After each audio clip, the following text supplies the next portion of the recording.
नमस्कार दोस्तों, मैं हूं दीपक चौरसिया और आगे से राइट में आपका स्वागत है। जा पर कृपा राम की होई, ता पर कृपा करे सब कोई। और आज रामनवमी का दिन है। बचपन से ये दिन मेरे लिए बहुत खास रहा है, क्योंकि इस दिन भगवान राम का अवतरण हुआ था। भगवान राम इस धरती पर आए थे और तब से बचपन से लेकर आज तक का उत्साह मैं आपको बयान नहीं कर सकता। और इसी दिन आगे से राइट शुरू कर रहा हूं और इसी पर आशीर्वाद देने के लिए मेरे साथ श्री गुरु पवन सिन्हा जी हैं। पवन सिन्हा जी, बहुत बहुत बधाई आपको रामनवमी की। आपको और भी। क्या कहेंगे भगवान राम की इस महिमा पर? कहते हैं ना मैं कि राम जो होता है, राम के चलते ही पूरी दुनिया चलती है। बिल्कुल, और ये बात एकदम ठीक है क्योंकि राम भारत की संस्कृति की धुरी हैं। और इस दिन आप जो चैनल शुरू कर रहे हैं, मैं भगवान राम के चरणों में प्रणाम करते हुए उनसे ये कहूँगा कि वो आप पर पूरी तरह अपनी कृपा बरसावें, क्योंकि जो राम का प्रिय है वो सबका प्रिय है और आप राम के प्रिय हैं, सबके प्रिय हैं। और आपके एक्टिव होने से बहुत सारे लोगों पर श्री राम की कृपा आगे बरसेगी, ऐसा मुझे लगता है। मुझे लगता है कि ये कृपा भगवान की सब पर बनी रहे, पूरी दुनिया पर बनी रहे। हम तो ये चाहते हैं। सबसे पहले मैं आपसे समझना चाहूंगा, भारत के जन जन में राम, राम शब्द, कहते हैं ना कि राम से बड़ी राम की महिमा होती है। तो इसी महिमा को जोड़ते हुए आप क्या कहेंगे आज भगवान राम, सनातन के जो शिखर पुरुष हैं, उनके बारे में? देखिए, भगवान राम के जीवन में बहुत सारी ऐसी घटनाएं हैं जब इस देश के युवाओं को, इस देश के लोगों को, इस देश के गृहस्थों को, इस देश के बिजनेसमैन को, जो नौकरी पेशा है, उन लोगों को बहुत कुछ सीखने को मिलेगा। भगवान राम किस तरीके से पढ़ते लिखते हैं, किस तरीके से वह बड़े हो रहे हैं, किस तरीके से वो राजकाज संभाल रहे हैं, उनको दशरथ जी किस तरीके से जिम्मेदारियां दे रहे हैं, फिर ऋषि वशिष्ठ के साथ वो किस प्रकार से भ्रमण कर रहे हैं और नई नई चीज़ें उनसे सीखते चले जा रहे हैं। असुरों का, असुर शक्तियों का वो नाश करते हैं और उसके बाद वह फिर देश में आकर, यानी अयोध्या में आकर, किस तरीके से अपना जीवन सुदृढ़ करते हुए राष्ट्र का जीवन सुदृढ़ करते हैं। ये इतनी सारी क्वालिटीज़ हैं उनके व्यक्तित्व में कि हम सबको सीखनी चाहिए। और जो सबसे बड़ी महत्वपूर्ण बात है वो ये, इतना सब कुछ होने पर भी कोई अभिमान नहीं, एकदम सौम्य, सरल, शांत, सबको जोड़ने वाले श्री राम। तो इसलिए वह हम सब के भगवान हैं और जन जन के प्रिय हैं। अयोध्या में तो जगमग जगमग है। आप प्राण प्रतिष्ठा में गए थे, तो कुछ उसके बारे में बताइए, कैसी लगी आपको प्राण प्रतिष्ठा? हाँ, मैं उसमें गया था। मेरे लिए तो एक अनोखा अवसर था वो, जब मुझे उसका निमंत्रण मिला और मैं वहाँ गया और मैंने जिस तरीके से लोगों को देखा, क्या बॉलीवुड के लोग, क्या जर्नलिज्म से रिलेटेड लोग, क्या ब्यूरोक्रेसी से, क्या साधु संत, अद्भुत माहौल था। और उस माहौल में एक और जहाँ अध्यात्म अपने पूरी तरीके से पुष्पित पल्लवित हो रहा था, वहीं दूसरी ओर ऐसा लग रहा था कि आज जीत का जश्न है। 500 साल में जो लोगों ने बहुत सारी कुर्बानियाँ दी, लोगों ने प्रतीक्षा करी, कितनी पीढ़ियाँ निकल गईं, कम से कम 7-8 पीढ़ियाँ निकल गईं, ये प्रतीक्षा करते हुए कि भगवान राम अपने मंदिर में पुनः वापस आएंगे। तो बड़ा अच्छा लगा। और ये एक चीज़ मैंने वहाँ पर और देखी, जो मैं आपके माध्यम से शेयर करना चाहूँगा, कि वहाँ पर कोई विरोध नहीं था। मैंने वहाँ मुस्लिम समुदाय के भी लोग देखे थे और वह भी उसी श्रद्धा से वहाँ पहुँचे हुए थे। तो ये मैंने उनसे बात की, बड़ा अच्छा भी लगा। मैं आपको बताना चाहूंगा, बड़ी दिलचस्प बात बताना चाहूंगा। अंसारी साहब तो गए थे, वो एक लिटिगेंट थे, जो उन्होंने पिटिशन फाइल की थी, सालों केस लड़ा।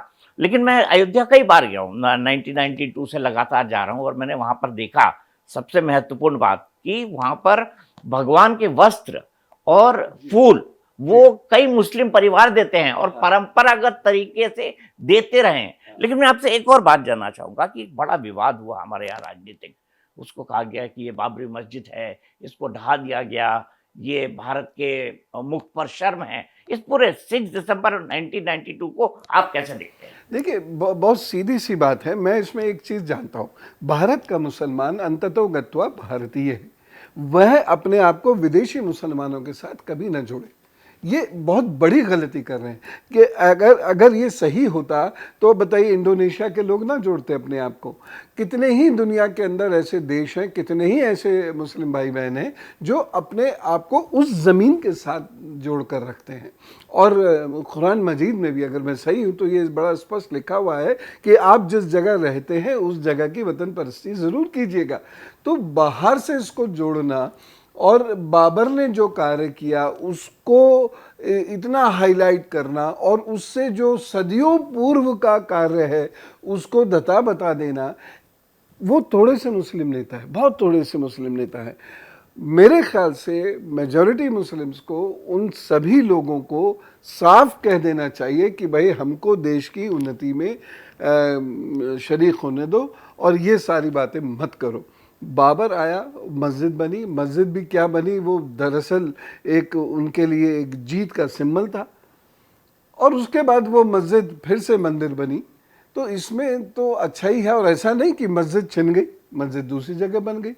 तो मैं इसे इस तरीके से देखता हूँ, भारत का जो मुसलमान है, राम उसके भी हैं और उन्होंने अपने श्री राम को उनके घर में बैठाने में अपना योगदान दिया। ओवैसी साहब वो कहते हैं कि भाई देखिए बाबरी मस्जिद थी, है और रहेगी मेरे लिए। तो आप क्या मानते हैं, क्या क्या उसको बाबरी ढांचा कहा जाए या उसको बाबरी मस्जिद कहा जाए? ये भी एक बड़ा विवाद है। ढांचा ही था वो, क्योंकि उसने वहाँ पर जो मस्जिद के अकीदे होते हैं वो तो कुछ था नहीं, तो वो ढांचा ही था। और ढांचे को सहेज कर रखना और जो वहाँ की वास्तविकता है उसको तोड़ देना या उसके विरुद्ध खड़े हो जाना, ये ठीक नहीं था। तो वो ढांचा है, ढांचा ही कहूँगा मैं तो। अभी से मस्जिद अभी बनेगी वहाँ पर, उसको हम मस्जिद कहेंगे। तो क्या नाम दिया जाए? लोग कह रहे हैं उसको नाम बाबरी मस्जिद रखा जाए। विवाद भी इस बात पर है कि मस्जिद बनेगी भी कि नहीं बनेगी। आपका क्या मानना है? नहीं, मस्जिद तो वहाँ बनेगी। एक बहुत बड़े तबके ने इस बारे में फैसला लिया है कि मस्जिद तो बनेगी। हाँ, उन्हें सुविधाएं और चाहिए तो सरकार उन्हें वो सुविधाएं मुहैया करा दे वहाँ पर, तो मस्जिद तो वहाँ बनेगी। और ये जो उनकी इंतज़ामिया कमेटी है, ये वक्फ बोर्ड है, वो डिसाइड कर लेगा उसका नाम क्या होगा। लेकिन जहाँ तक मुझे लगता है उसका नाम बाबरी मस्जिद तो नहीं होगा।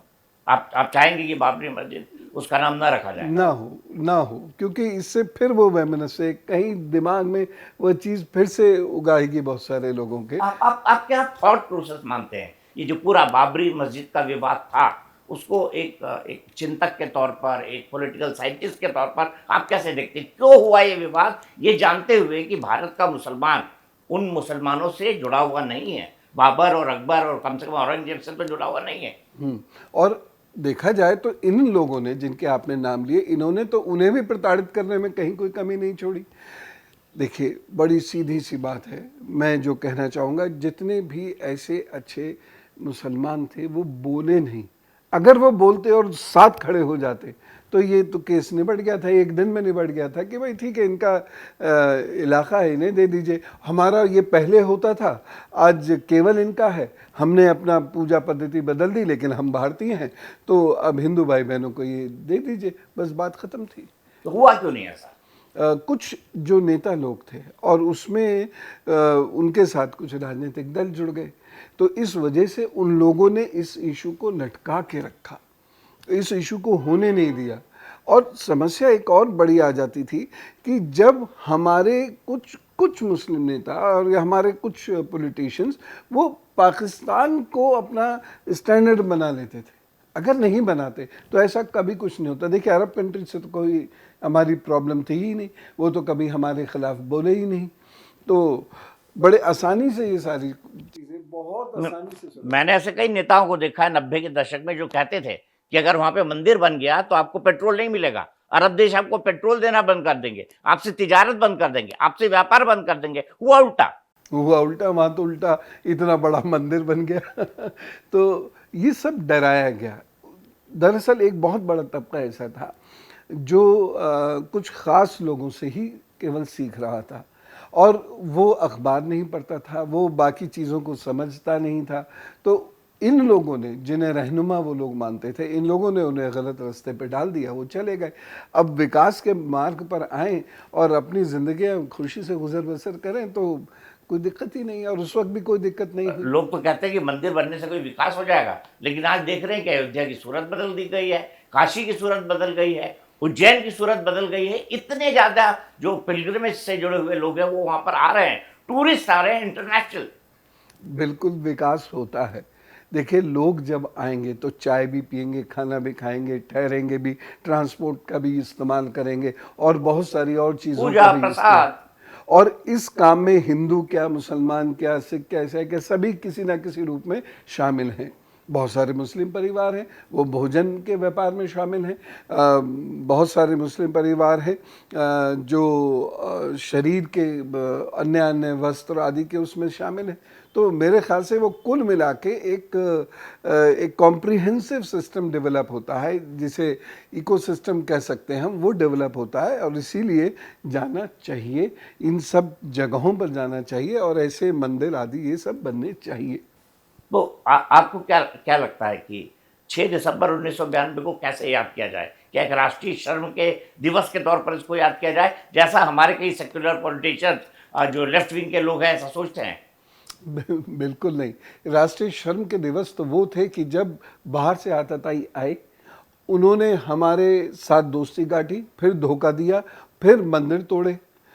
उन दिवसों को राष्ट्रीय शर्म का दिवस वो घोषित करें। हैं तो वो भारतीय ही ना, भले ही लेफ्ट विंग के हैं, लेकिन हैं तो भारतीय। तो इसमें कोई राष्ट्रीय शर्म नहीं है। ये तो मैं कहूँगा गर्व का विषय है कि हमने उन लोगों की उन मूर्तों को, मूर्तों का मैं शब्द का प्रयोग कर रहा हूँ, तोड़ा या उसको रिप्लेस किया, जो बाहर के लोग थे, जो टर्की से संबंधित थे, जो अरब कंट्री से संबंधित थे, जो अफगानिस्तान थे, सेंट्रल एशिया के थे। जी, तो वो आक्रमणकारी थे। आक्रमणकारियों के लिए आज इतनी लड़ाई करना ये बिल्कुल समझ में नहीं आता। तो ये राष्ट्रीय शर्म का नहीं, ये राष्ट्रीय गौरव का दिन था। ठीक है, मैं आपसे एक चीज चलते चलते ये जानना चाहूंगा कि जितना भव्य और दिव्य अयोध्या दिख रही है, आने वाले वक्त में आप क्या देखते हैं कि सनातन की ये जो सूर्याभिषेक हुआ है भगवान श्री राम का, वो सनातन की लौ को कहाँ तक ले जाएगा? देखिए, सूर्य का अभिषेक जो हम लोग करते आए हैं, सूर्य को ध्वज पे भी धारण किया जाता था उन दिनों में,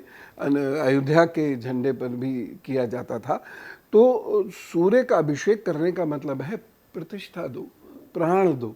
तो ये प्राण आए, ये प्रतिष्ठा आए और सनातन संस्कृति बढ़े। और सनातन संस्कृति बढ़ेगी तो किसी का विरोध भी नहीं होगा, ये भी महत्वपूर्ण है। सनातन संस्कृति के लोगों ने कभी कोई देश नहीं कब्जाया, कभी कहीं विरोध नहीं किया, कभी कोई देश नहीं तोड़ा।